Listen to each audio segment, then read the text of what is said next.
Assalamualaikum warahmatullahi wabarakatuh. Nama saya Nurhanin binti Abdul Halim di 02313161.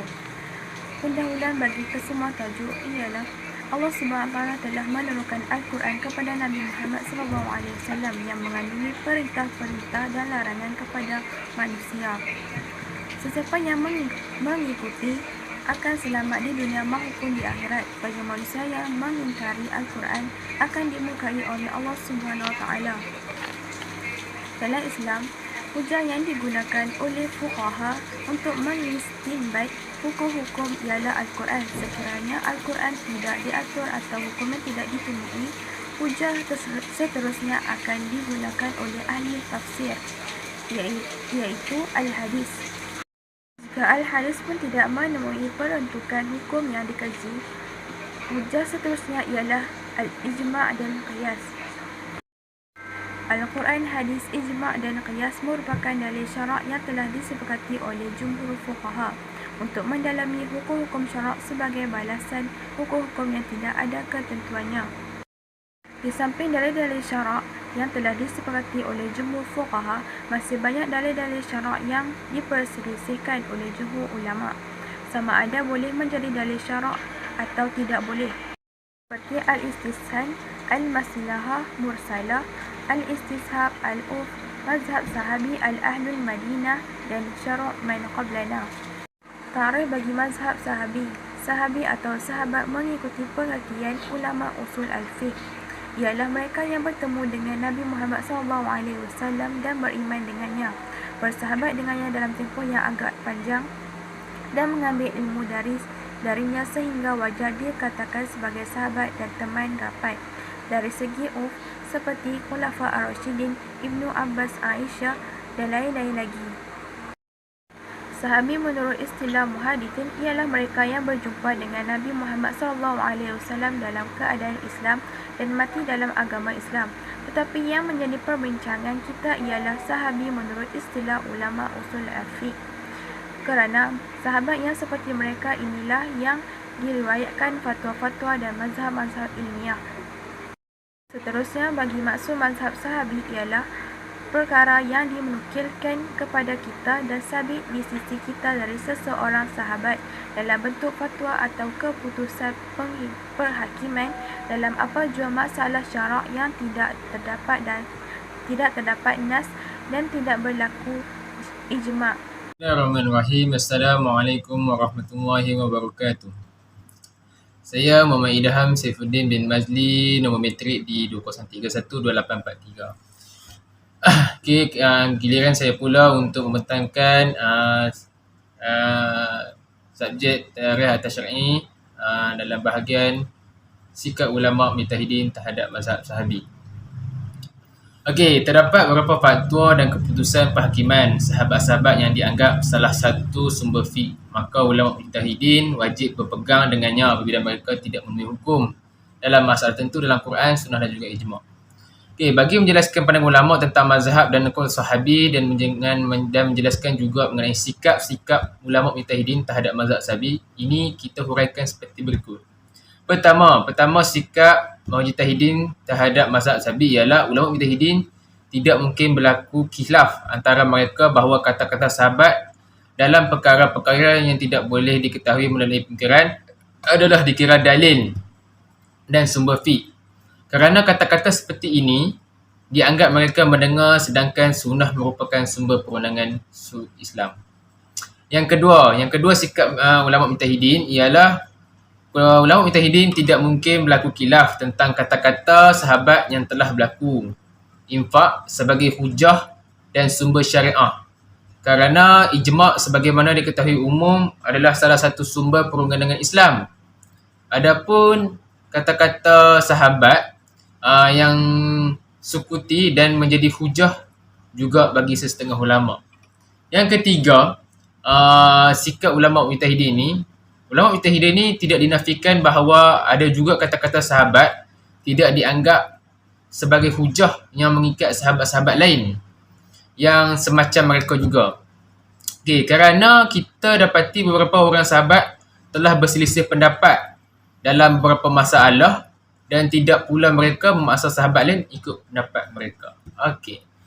Yang keempat yang terakhir ialah sikap mereka ialah kata-kata sahabat yang lahir dari pemikiran dan ijtihad masing-masing dan tidak berlaku intifak. Maka pendapat sahabat seperti ini telah berlaku khilaf di kalangan para mujtahidin. Apakah ia mengikat generasi selepas sahabat dan mesti diterima pakai? Di sini terdapat dua mazhab yang penting, iaitu mazhab yang pertama Imam Malik, Abu Hanifah, Ahmad dalam satu riwayat, dan Imam Syafi'i dalam mazhab kadimnya berpendapat bahawa mazhab Syahabi jadi hujah secara mutlak. Itu yang bagi yang pertama lah. Yang kedua Imam Syafi'i dan mazhab jadidnya, iaitu Imam Ahmad dalam satu riwayat lain, Al-Kahki, Al-Hanafi dan lain-lain lagi berpendapat bahawa mazhab Sahabi tidak boleh menjadi hujah sama sekali, kerana sesiapa yang mengatakan ia boleh menjadi hujah perlu mengemukakan tabi'in yang menyanggahi ijtihad sahabat sedangkan tidak pula dibantah oleh sahabat berkenaan ke atas mereka itu, seperti mana kisah Qadi Shurash menolak kesaksian Al-Hasan bin Ali bagi bapaknya kerana dia adalah anaknya, sedangkan Ali berpendapat boleh diterima saksi anak bagi bapa, dan Ali tidak membantah Syura Al-Tabi'i yang menyalahi pendapatnya. Itu antara sikap-sikap mujtahidin terhadap mazhab Sahabi. Assalamualaikum warahmatullahi wabarakatuh. Nama saya Muhammad Zaid Zakiuddin bin Zaidan. Nombor metrik saya D20313014. Saya dari aliran Diploma Pengajian Islam. Okey, sekarang saya ingin menyampaikan mengenai kesan-kesan terhadap perselisihan. Khilaf ulama tentang apakah mazhab Sahabi itu menjadi hujah atau tidak memberi kesan dalam beberapa hukum cabang yang diijtihadkan. Di antaranya, hukum yang mempesakai wanita yang diceraikan dengan talak bain, iaitu tidak boleh rujuk pada ketika suami sakit, tenat, hendak mati. Ada seorang sahabat yang bernama Sayyidina Osman bin Affan telah mempersakakan isteri Abdul Rahman bin Auf apabila dia telah menceraikan isterinya dengan talak bain pada ketika beliau sakit tenat. Maka imam-imam mazhab berselisih pendapat dalam masalah ini kepada dua pendapat. Okey, pendapat yang pertama adalah jumhur fuqaha yang terdiri dari ulama mazhab Hanafi, Maliki dan Hambali berpendapat diberikan pesaka kepada wanita seperti ini. Alasan mereka kerana berpegang kepada keputusan yang dibuat oleh sahabat yang bernama Sayyidina Osman bin Affan. Pada pendapat yang kedua pula, sementara Imam Syafi'i berpendapat bahawa talak bain memutuskan hubungan perkahwinan sama sekali. Lagipun talak orang yang sakit hukumnya harus dan jatuh talak dengan intifaq. Oleh itu tidak ada pesaka mempesakai di antara suami isteri.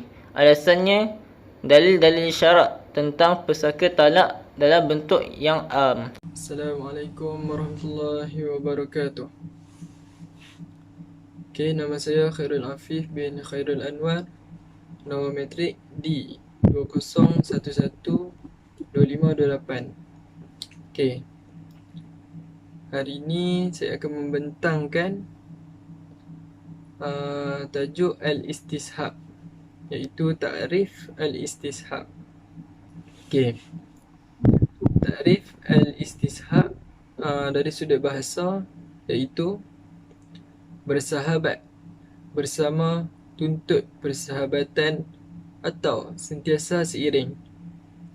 Okey, dari segi istilah pula iaitu mengekalkan hukum asal yang dhabit melalui dalil syarak sehingga datangnya dalil syarak lain mengubahnya, atau mengekalkan hukum bagi sesuatu perkara mengikut keadaan sebelumnya selagi mana tidak terdapat dalil syarak lain mengubahnya. Okay, Al-Shawkhani pula mendefinisikan istishab sebagai mengekalkan sesuatu perkara, iaitu hukum berdasarkan keadaan asalnya selama mana tidak terdapat sesuatu dalil syarak yang mengubahnya. Assalamualaikum warahmatullahi wabarakatuh. Nama saya Muhammad Zamir bin Mukhtar. Nombor matrik saya D1931249. Okey, saya akan teruskan pembentakan ini, iaitu dengan tajuk Asas beramal dengan istishab. Asas beramal dengan istishab ni asalnya pada satu perkara adalah berasaskan kepada firman Allah Subhanahu Wa Taala, iaitu huwal a'udzubillahi minasyaitonir rajim huwallazi khalaqalakum ma fil ardi jami'an. Iaitu maksudnya dialah Allah yang menjadikan segala yang ada di bumi untuk kamu. Dalam surah Al-Baqarah surah ayat 29. Iaitu terdapat dalam beberapa ayat lain yang terang-terang menyatakan bahawa Allah Subhanahu Wa Taala memberi kemudahan kepada manusia untuk memanfaatkan segala sesuatu yang terdapat di langit dan juga di bumi. Dan tidak satu pun yang diciptakan di bumi untuk manusia dan tidak dibenarkan mereka menggunakannya, melainkan ia diharuskan untuk mereka, kerana kalau dilarang, tentu mereka tidak dibenarkan menggunakannya. Jadi Rasulullah SAW juga telah bersabda seperti mana yang diriwayatkan oleh Abu Sa'id Al-Khudri, iaitu idza syakkin ahadukum fi salatihi falam yadrikum salat salana am arba'u yatrahi asyakkin wal yabni ala ma tasqin summa yasjud sajdataini qabla an yusallim. Iaitu apabila timbul keraguan salah seorang kamu dalam solatnya, kemudian dia tidak tahu bilangan rakaatnya, tiga ataupun 4, maka hendaklah dibuang keraguan itu dan binakanlah di atas rakaat yang dia yakin. Kemudian hendaklah dia sujud 2 kali sebelum memberi salam. Riwayat Muslim. Nama saya Muhammad Mekaishan bin Muhammad Amiruddin. Nombor matrik D1931-2036. Seterusnya saya akan membentangkan, menerangkan tentang kaedah-kaedah fiqah yang terbina daripada Al-Istishab. Okey, yang pertama, Al-Aslu baqa'a makana ala makana. Asal sesuatu kekal berdasarkan sesuatu yang ada sebelumnya sehinggalah ada dalil atau bukti yang menetapkan perubahan atau mengubahnya. Contohnya, orang yang hilang dikira seperti keadaan asalnya, sama ada masih hidup sehingga ada bukti menunjukkan dia meninggal dunia ataupun mati. Okay, seterusnya, al-aslu fil asya'i al-ibahah. Asal terhadap sesuatu itu adalah harus hukumnya. Contohnya, sah semua bentuk akad yang tidak terdapat petunjuk syarak tentang batal atau haramnya. Seterusnya, yang ketiga, al-aslu fi dhimmah al-bara'ah. Asalnya seseorang bebas daripada tanggungjawab. Dalam erti kata lain, ia juga dikenali dengan istilah al-istishab al-bara'ah, iaitu merupakan salah satu kaedah yang disepakati jumhur ulama fiqh. Okey, antara lain ialah bebas daripada bebanan taklif dan hak-hak yang tidak harus sama sekali menetapkan terhadap seseorang atau disandarkan kepadanya sesuatu tanggungjawab, melainkan ada dalil harus berbuat demikian. Okey, yang terakhir dan yang keempat ialah al-yakinu la yazulu bisyakki. Sesuatu keyakinan atau perkara yang diasaskan atas dasar keyakinan tidak terhapus dengan sebab ada syak atau keraguan yang datang kemudiannya. Sebagai contoh, siapa yang yakin berwuduk kemudian ia syak berhadas, hukumnya dikira masih kekal berwuduk menurut jumhur ulama kecuali mazhab Maliki. Assalamualaikum warahmatullahi wabarakatuh. Nama saya Nurul Muhriza Syakira binti Sabaruddin. Nombor matrik D18110550. Okey, selanjutnya saya akan membahaskan atau membincangkan topik mengenai sumber yang ke-10, iaitu syar'u man qablana. Apa dia syar'u man qablana? Syar'u man qablana bermaksud hukum-hukum yang disyaratkan oleh Allah kepada umat sebelum kita dan diturunkannya kepada nabi-nabi dan rasul-rasul yang terdahulu lagi bagi disampaikan kepada umat-umat tersebut. Syariat Islam yang diturunkan kepada Nabi Muhammad SAW untuk umatnya merupakan sebuah syariat yang bukan sahaja lengkap tetapi bersifat tetap dan anjan, sesuai lah kan kiranya untuk semua zaman sehinggalah ke hari kiamat. Ini amat sesuai lah dengan kedudukan Nabi Muhammad SAW sebagai utusan Rasul yang terakhir kepada kita.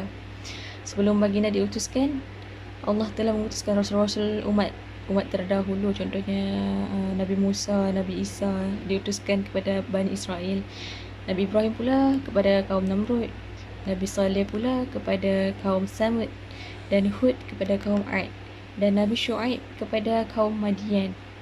Semua Rasul yang diutuskan tu membawa syariat Allah yang tertentu, sama ada dalam bentuk perintah pengesahan Allah, amalan ibadah, larangan dan lain-lain. Hakikatnya semua syariat tidak dikira syariat terdahulu ke ataupun syariat Nabi Muhammad adalah sama, iaitu menyuruh kepada tauhid. Maksudnya menyuruh kepada Allah lah kan, dan melarang untuk menyekutukan Allah. Cuma terdapat sedikit perbezaan dari segi pendekatan yang digunakan, iaitu merujuk kepada wahyu yang diturunkan buat rasul-rasul pada zaman-zaman tertentu. Slide seterusnya ialah mengenai kehujahan syar'u man qablana. Ulama berselisih pendapat dalam hal yang berkaitan syariat terdahulu dengan syariat yang kemudiannya lah kan. Sebelum membahaskan pendapat-pendapat mereka, perlu dijelaskan terlebih dahulu mengenai asal usul perbahasan syar'u man qablana. Sungguhnya ia dibahagikan kepada beberapa bahagian. Yang pertama ialah hukum-hukum yang terdapat dalam Al-Quran dan ada dalil yang menjelaskan bahawa hukum-hukum tersebut dipardukan kepada kita sama seperti yang telah dipardukan kepada umat dan kaum terdahulu. Bahagian pertama ni tiada perselisihan dalam kalangan ulama dan mereka semua menerima. Yang kedua ialah hukum-hukum yang terdapat dalam Al-Quran atau dijelaskan Rasul di dalam hadisnya, dan terdapat dalil yang menjelaskan bahawa hukuman tersebut telah dinasahkan, iaitu hukuman tersebut memang dikhususkan lah kan, pensyariatannya untuk umat yang terdahulu sahaja. Sesungguhnya dalam bahagian ni ulama bersepakat lah kan, bersepakat untuk menolak syar'u man qablana ni kerana hukum-hukum ni telah dinasahkan dan hanya dipakai untuk umat terdahulu sahaja. Contohnya daripada sabda Nabi Muhammad SAW yang bermaksud telah dihalalkan kepadaku harta rampasan, iaitu rampasan perang, dan tidaklah dihalalkan kepada seseorang pun sebelumku. Hadis ini menunjukkan pengharaman sesuatu perkara pada umat-umat terdahulu, di mana pada zaman kita ni diperbolehkan untuk mengambil manfaat darinya, contohnya harta rampasan perang.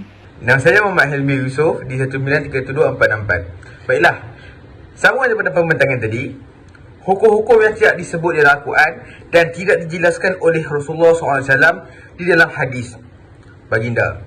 Dalam bahagian ini, ulama bersepakat bahawa ia bukanlah suatu hukum yang disyariatkan kepada umatnya. Yang keempat, hukum-hukum yang terdapat nasnya dalam Al-Quran atau sunnah tetapi tidak ada dalil dari ibarat nas-nas itu yang menunjukkan masih dikekalkan hukum tersebut atau tidak dikekalkannya bagi umat Muhammad.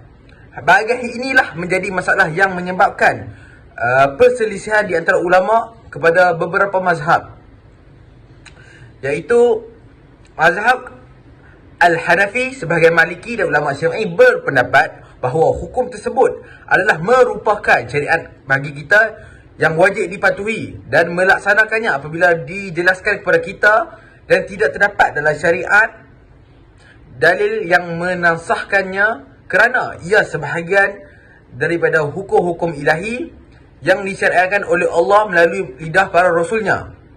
Maka wajiblah kita mengikutinya sebagaimana tidak ada dalil yang memasukkannya. Yang kedua, sebagai ulama yang lain berpendapat hukum tersebut tidak menjadi syariat bagi kita kerana syariat kita memasukkan syariat yang terdahulu kecuali apabila terdapat syariat kita dalil yang memperlakuikannya. Menurut Abdul Wahab Khalaf, pendapat atau mazhab pertama yang benar kerana syariat kita hanyalah memasukkan dari syariat yang terdahulu hukum-hukum yang bertentangan dengan sahaja. Malahan di dalam Al-Quran ada diceritakan kepada kita hukum syarak yang terdahulu tanpa dinaskan permasukkannya, maka ia adalah syariat bagi kita juga secara tidak langsung kerana ia juga hukum ilahi yang disampaikan kepada Rasulullah SAW kepada kita, sedangkan tidak ada dalil yang mengangkatkannya daripada kita. Al-Quran juga membenarkan isi kandungan yang terdapat dalam Taurat dan Injil selagi ia tidak memasukkannya mana-mana hukum, bermaksud ia masih memperokui hukum itu juga untuk kita. Assalamualaikum warahmatullahi wabarakatuh. Okay, berjumpa kembali kita. Kat sini saya akan membentangkan tentang penutup keseluruhan bab.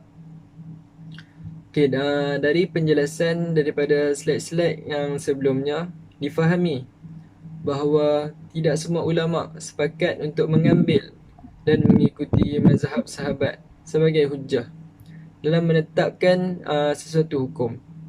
Akan tetapi, sebagaimana dijelaskan oleh Syekh Muhammad Abu Zahra, jumhur ulama mengikuti dan mengambil mazhab sahabat sebagai hujjah dalam istinbat hukum, terutama imam mazhab yang empat, iaitu Imam Maliki, Imam Hanafi, Imam Syafi'i dan Imam Hanbali.